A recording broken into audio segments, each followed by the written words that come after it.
The Motospeed CK62 is an entry-level mechanical keyboard with a rock-bottom price of more or less $50 US. This particular one in my video is from Lazada, one of the leading Southeast Asian online retailers, the other being Shopee. My friend got this during their 12/12 sale, December 12. Its price fluctuates in that platform from around 2,100 pesos to 2,500 pesos, which is in the $50 range. It is both a wired and wireless keyboard. It uses Bluetooth 3.0.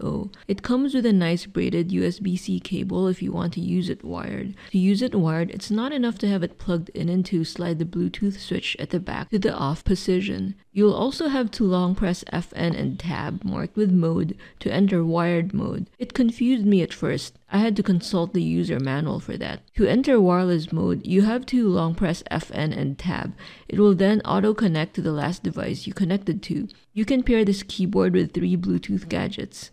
Long presses for this keyboard are around 3 to 5 seconds. Just keep your fingers in the keys until the lights blink, signaling a mode change. I'll tackle how to pair later. Let's say you're in wireless mode now and just want to plug it in for a short while to charge and don't feel like toggling back to wired mode. You can continue to use it while plugged in and still in wireless mode. How can you tell though that you're still in wireless mode even when plugged in? Well, the color of the caps lock key will change. While in wireless mode, whether plugged into charge or not, the caps lock key is blue when caps lock is off, or pink when caps lock is on.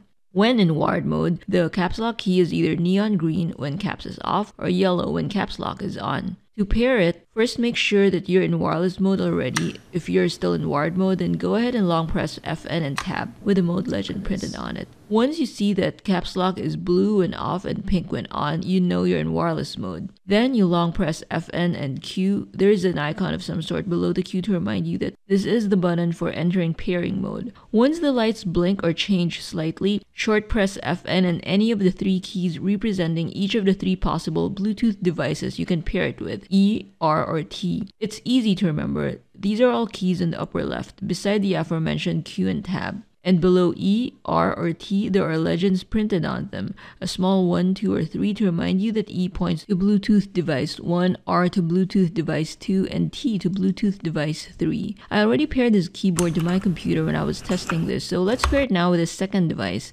since the first slot, aka FN+E, is already occupied. After checking I'm in wireless mode already by looking at the caps lock color, I go ahead and long press 3 to 5 seconds until it blinks or there's a light shift, FN and Q. Then I short press FN and R denoting the second Bluetooth device you can pair it to. It then shows up as visible in my phone's list of available Bluetooth devices. I click the Bluetooth keyboard name to pair it and it's paired. Now I'm typing on my phone with a keyboard. This part serves as a sound test.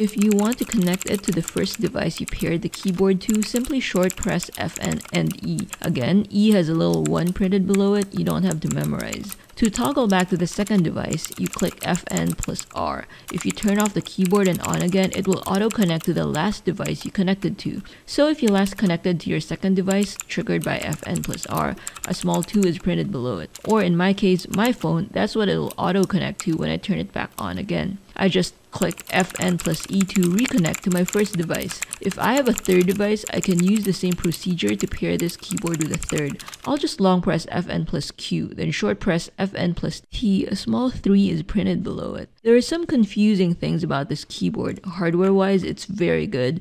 Although I'm not crazy about the sound, it uses Outemu brand blue switches, which is a clicky switch, same as my own keyboard's blue switches, which are also clicky switches, except my SK64 keyboard's blue switches are made by Gateron. They don't give off this higher pitch sound, although they feel very similar while typing, and the Outemu Blue switches feel a bit rougher, like there's a very slightly more resistance, or is it maybe just my imagination? I don't know. Rougher doesn't necessarily mean it feels worse, you get more typing feedback actually.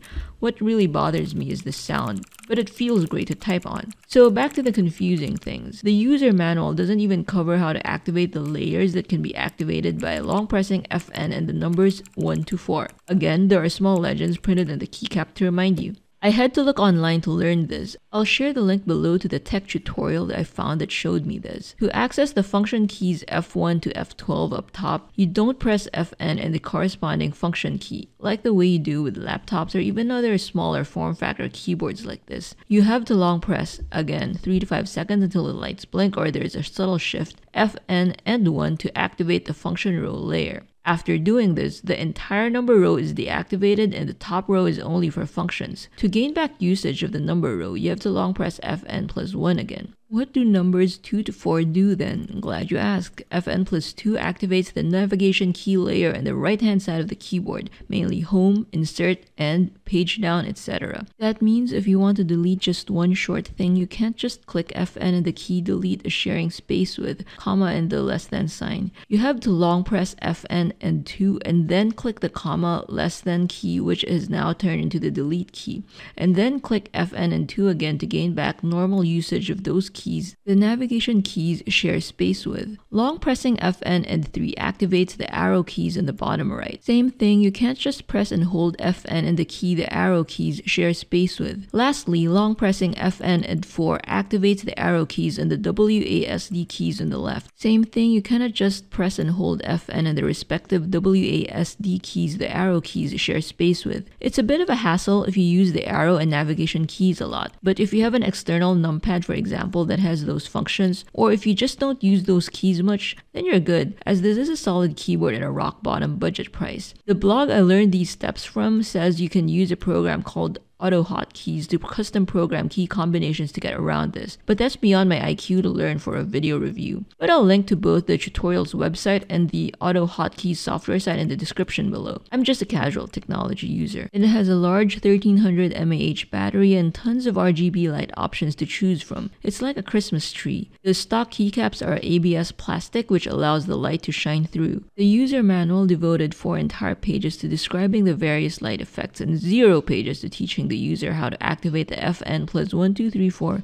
function row, navigation, and arrow key layers I showed earlier. To cycle through the RGB light options, you click FN and menu in the lower right. Just keep clicking and the light will change. Stop at the one that gives you the least seizures. Some of the options don't light up the keyboard, but don't be fooled. Once you press a key, light patterns will pop out like a Christmas light show. You can toggle the brightness of the RGB by pressing FN, O, or P, and the speed of the flashing, blinking by pressing FN, U, or I. Again, there are little legends printed below the letters to guide you. It's really a nice piece of hardware. The software is just a bit quirky. It also has N key rollover, NKRO, meaning you can press all the keys at the same time and the keyboard will recognize them all and send a signal to the computer. Handy for gaming or angrily bashing the keyboard in frustration. The side of the keyboard has no walls up surrounding it, unlike this other keyboard of mine, giving it a minimalist vibe. Anyway, like I said, this isn't mine, it's my friend's. I just borrowed it to try out and review. If you don't mind the quirky nature of the FN key toggling,